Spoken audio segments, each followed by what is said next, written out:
Hello and welcome to my channel thinking literature. इस video में हम डेथ ऑफ द सेल्समैन के central character Willy Loman को as a tragic hero discuss करेंगे। So let's jump into it.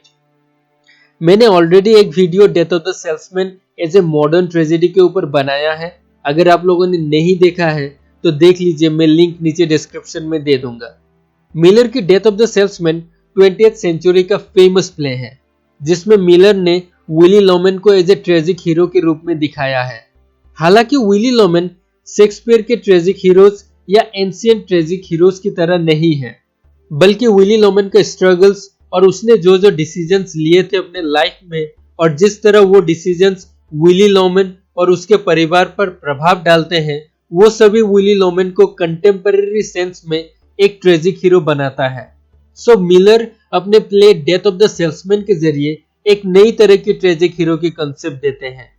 Traditional sense में अगर हम कहें तो एक ट्रेजिक हीरो प्रभावशाली और ग्रेट पावर का होना चाहिए।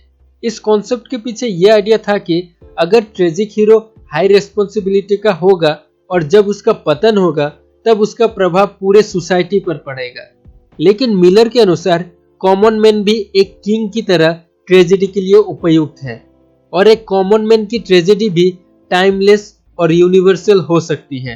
सो मिलर की डेथ ऑफ द सेल्समैन में विली लोमैन ट्रेजिक हीरो है, not in the classical sense but in the modern sense. Tragic hero की एक महत्वपूर्ण कैरेक्टरिस्टिक यह है कि ट्रेजिक हीरो ऑडियंस पर पीटी और टेरर क्रिएट करता है और ऑडियंस भी ट्रेजिक हीरो के प्रति सिंपैथी फील करती है।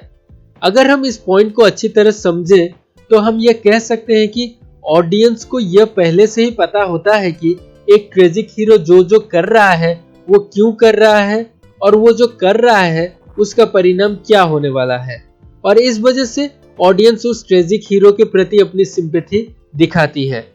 विली लोमैन को अगर हम इस क्राइटेरिया को मद्देनजर रखते हुए देखें तो ऑडियंस को पहले से ही पता रहता है कि विली लोमैन किसके पीछे भाग रहा है, जो कि पॉपुलैरिटी और पैसा था। लेकिन ऑडियंस विली लोमैन के प्रति सिंपैथाइज नहीं भी हो सकती है, क्योंकि विली के लाइफ में जितने भी प्रॉब्लम्स आई वो सभी उसके लालच या अभिमान की वजह से आई थी। So Miller death of the salesman play के ऑडियंस से यह नहीं चाहते कि वो विली के प्रति सिंपैथी दिखाए, बल्कि Miller death of the salesman के ऑडियंस से यह चाहते हैं कि वो सोसाइटी की सोशल और इकोनॉमिक फैक्टर्स को समझे जिसकी वजह से विली लोमैन का पतन हुआ। एरिस्टोटल के ट्रेजिक हीरो के कॉन्सेप्ट के अनुसार हीरो या तो जो कैरेक्टर्स हीरो के क्लोज में रहते हैं वो और ऑडियंस ट्रेजिक हीरो के मिस्टेक से कुछ ना कुछ सीखना चाहिए।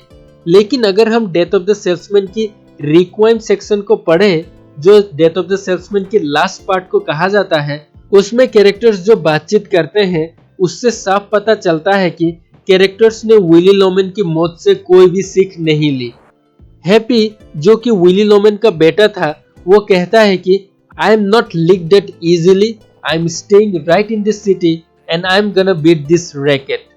और ये दिखाता है कि हैप्पी फिर से उसी रास्ते को फॉलो करेगा जिस रास्ते पर चल के उसके पिताजी की मौत हो गई थी। लिंडा, जो कि विली लोमैन की वाइफ थी, वो कमेंट करती है कि वी आर फ्री, यानी जितने भी उधार या ऋण थे उससे फ्री हो गए लोमैन फैमिली विली लोमैन के मौत के बाद। यह एक आयरॉनिकल स्टेटमेंट भी है, क्योंकि इससे यह पता चलता है कि केवल मृत्यु ही आदमी को वास्तव में इस कॉम्पिटिटिव या कॉर्पोरेट सोसाइटी से मुक्त कर सकती है। आदमी जीते जी इस कॉम्पिटिटिव सोसाइटी से बाहर नहीं जा सकता। अंत में हम यह कह सकते हैं कि विली लोमैन एंशिएंट और ट्रेडिशनल सेंस में एक ट्रेजिक हीरो की क्राइटेरिया में फिट नहीं बैठता, लेकिन जिस तरह मिलर ने एक कॉमन मैन की ट्रेजेडी दिखाई और जिस तरह उन्होंने सोशल रियलिटी को इंक्लूड किया उनके ट्रेजेडी में, वो सभी डेथ ऑफ द सेल्समैन को एक यूनिक ट्रेजेडी बनाती है और विली लोमैन को एक मॉडर्न ट्रेजिक हीरो बनाता है। So we come to the end of this video. अगर आपको वीडियो अच्छा लगा तो लाइक कीजिए, अगर अच्छा नहीं लगा तो डिसलाइक कीजिए और अगर नए हैं तो सब्सक्राइब कीजिए।